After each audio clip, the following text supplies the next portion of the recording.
Hi everybody, and welcome back to the Tom Morgan Drum Studio. Today I'm starting a new playlist based on my book, The Jazz Drummer's Reading Workbook. And this book has been out for quite a while and a lot of people have used it. And over the years I've gotten a lot of great comments about how this book has really helped students learn how to read drum set music, especially in a big band, but any kind of chart that uses traditional drum set notation.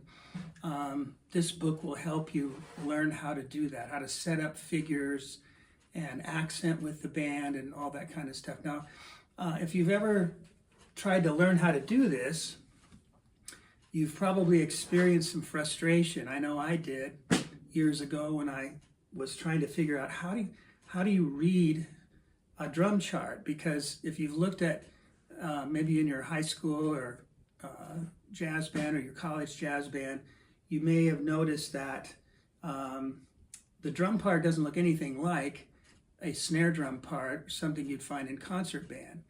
And when you look at a drum chart, what you're really looking at is the blueprint of what the rest of the band is doing. And so when you read drum set music in a musical situation like that, what you're actually doing is reading and improvising at the same time. You're deciding what the drum set part should sound like based on what you see in the music. And the music tells you what the rest of the band is playing. So you don't play, obviously, exactly what's on the music. You play things that support the figures that are on the music that the horn players are playing. And so there's no other instrument that reads music like this. If you're in a band and you play trumpet, you're playing the actual notes that are written down, unless you're playing in a jazz band, and then you might have a section where there's improvisation and you've got chords. But in terms of the actual part, you're just playing the notes. But, that's not true for us. I mean, we are really interpreting the chart, improvising and reading at the same time. So that's what makes it so difficult to learn how to do. So out of frustration of trying to teach this in my studio without a book, without any kind of play-along reference point, that's what really inspired me to write this book. I really hated trying to teach people how to do this because I even wrote out exercises, but without something to play along with. They would come back and they would be turning the beat around and they didn't realize it. And I realized, you got to have a band to play with. So this book comes with 2 CDs, or now I guess it comes with downloads that you can play along with. And each tune has a version with drums, with me playing, and then it has a version without drums that you can play along with. And what I want to talk about today is what I'm calling the most useful big band fill that you can learn. Okay? If you learn this fill and really learn how to use it, you can probably set up about maybe 80% of the kinds of figures that you're going to run into. And it's on page 11, and it's called The Upbeat Figures Long Sounds. When I go through this book, I'm not going to go through it in a sequential way. I'm just going to, kind of hit different pages and stuff. I'm still trying to figure out how to record this and make it work using my phone to record it because of volume and everything. But today I'm not going to use any of the recordings. But if you look on page 11, you see written out there the long sound upbeat figure. When I say upbeat, I mean the band comes in on the and of something. In this case, the example of the band is going to come in on the and of 1. And if you look at exercise 1 here, that's what it would probably look like in a chart, with a dotted quarter on the and of 1 with a line going after it, meaning let it ring. Okay? So if you look at this fill, you can see how it's put together. you're playing time, and then at some point where you want to make the fill come out right so that you're ending up giving, setting it up for the right band note, you're going to play this fill. And I'll just play what's written there. I'll do it so that it's on the and of 1. 1, 2, 1, 2, 3, 4.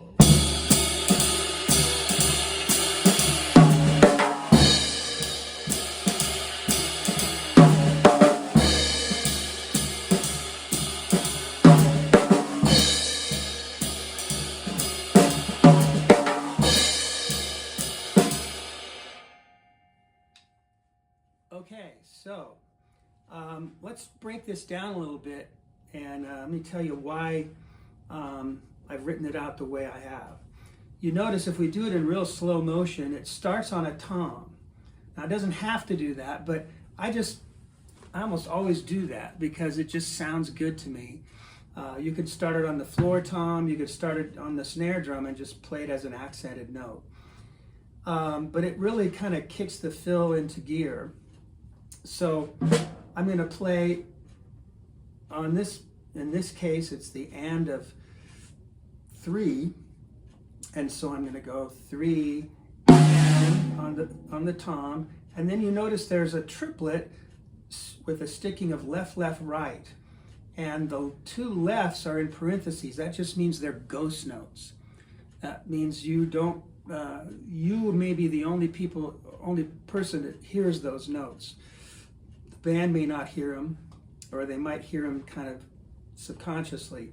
But what those 2 triplet notes do is make sure that the accented note on the and of 4 is exactly where it needs to be, right on that 3rd triplet note. If I just try to play it out of midair, 2, 3, 4, like that, I may or may not put it in the right place. But if I have a triplet, what it does is it kind of creates a flow. So it just almost effortlessly, as you work on this, you end up putting that accent right on the and of 4, and then the next left-hand accent on the downbeat, in this case 1. So it's, and then you have to wait and put the accent on the and of 1, and so that's going to be, if it's a long sound, it's going to be a bass drum with a cymbal. So it sounds like this.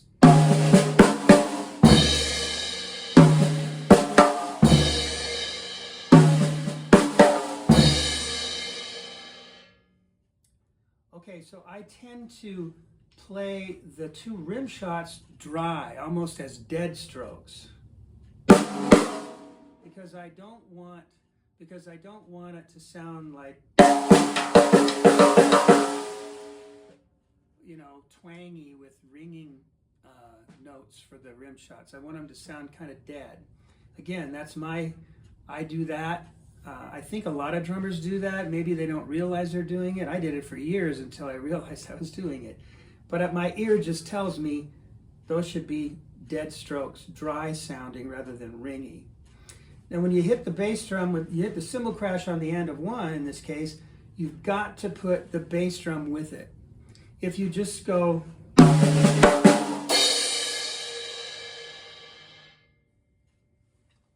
and you hit a cymbal crash, that's not going to put any kind of bottom on the sound of the band.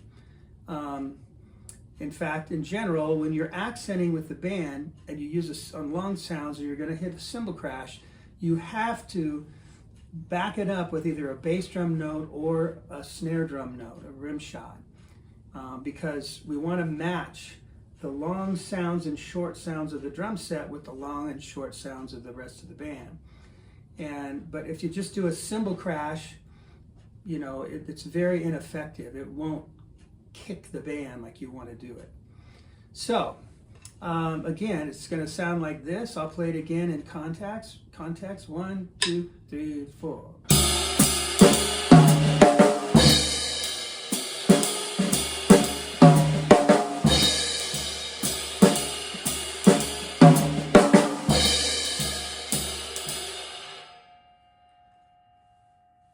Okay, now notice another thing about the way this is written. I set up the and of 1, but there's a rest on 2, and why is that there? Well, if I go right back into time on count 2, then I don't give the and of 1 time to sound long. It sounds really kind of forced if I do that. So I'll show you how it would sound. 2, 3, 4.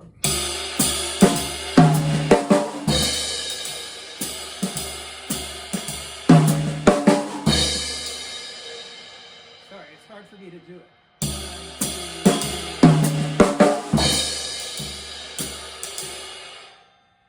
So you just have to let that note ring for a beat and then come in. So if I set up the and of 1, I'm going to bring myself back in on 3 with time.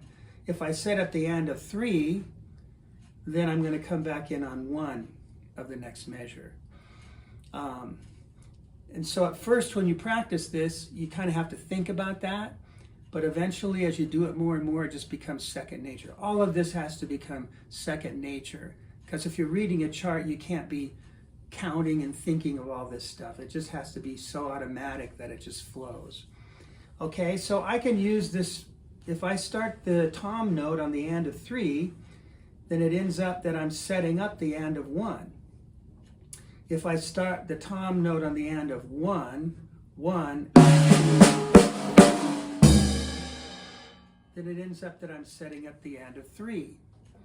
So the tom note starting on the and of 3 sets up the and of 1. The tom note starting on the and of 1 sets up the and of 3. Okay? Now I can also set up 2 and 4, the and of 2 and the and of 4. If I start the tom note on the and of 4, then it's going to end up 2, 3, 4. It's going to put the crash on the and of 2. If I start on the and of 2, it's going to make the fill come out on the and of 4. And then again, I'm going to, if I set up the and of 2, I let 3 go by, and then I come back in on 4. If I set up the and of 4, I let 1 go by and come back in on 2. Now again, this may sound complicated, but as you practice it, it becomes really pretty simple and pretty automatic. You're playing along and you see an and of 1 coming up.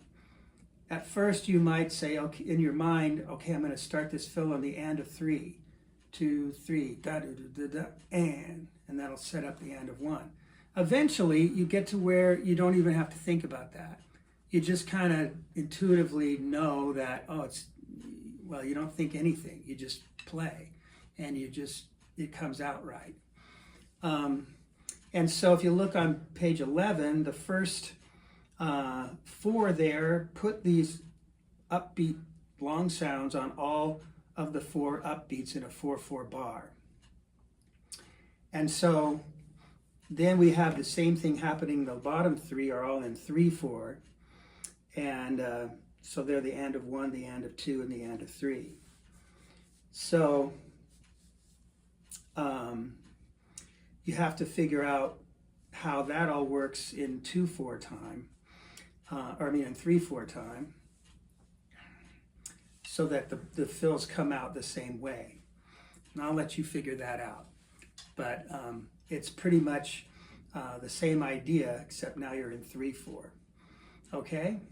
Now, you could also use that same fill to set up a long sound on the next downbeat. For example, if I play that fill the way it's written at the top, and instead of playing the bass drum and cymbal crash on the and of 1, I just wait and play it on 2, that'll sound good if you have a long sound on a downbeat on 2, you can use that. So it'd be like this. 1, 2, 3.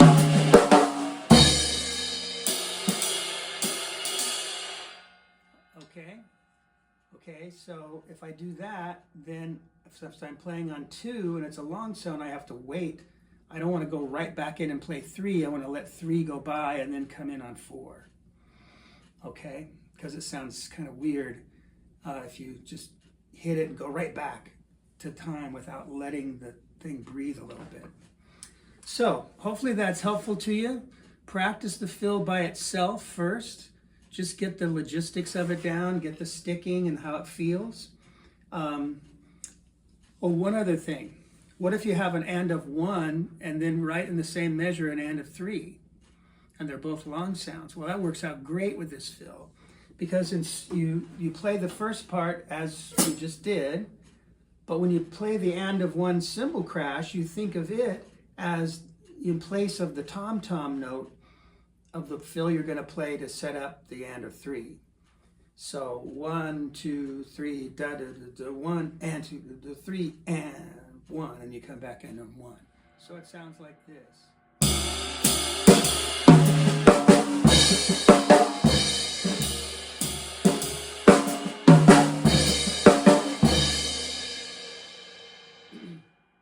A little faster.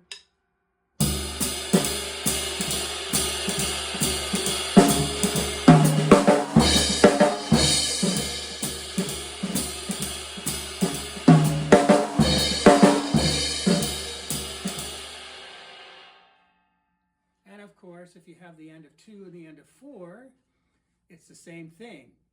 The cymbal crash of the first fill takes the place of the tom-tom note of the second fill. So that would sound like this.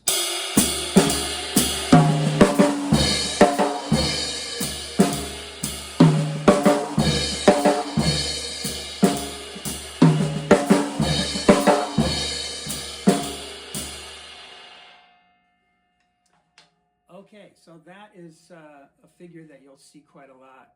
And, the end of 1, the end of 3, or the end of 2, and the end of 4, both as long sounds. When I see that coming up, I know exactly how I'm going to play it, unless I want to try to get fancy and think of some other way to play it. But that's another thing about this fill.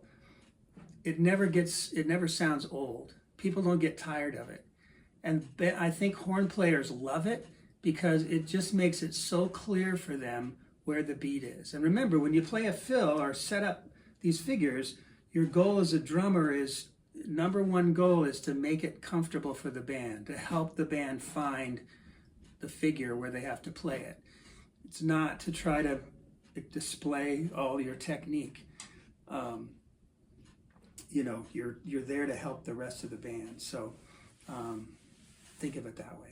Okay, if you don't have this book, you can get it through C. Allen Publications. That's callenpublications.com, c-allenpublications.com. Or hopefully you can get it at your local music store or drum shop. I've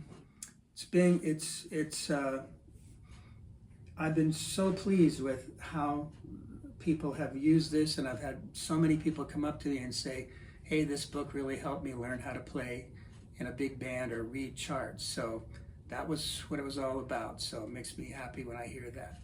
All right. If you have other questions about this book or things you might want me to talk about or demonstrate, you can put them in the comments. But hopefully I'll be adding more videos on this new playlist as it grows. All right. Please like this video and subscribe, and I'll see you in the next one. Bye-bye.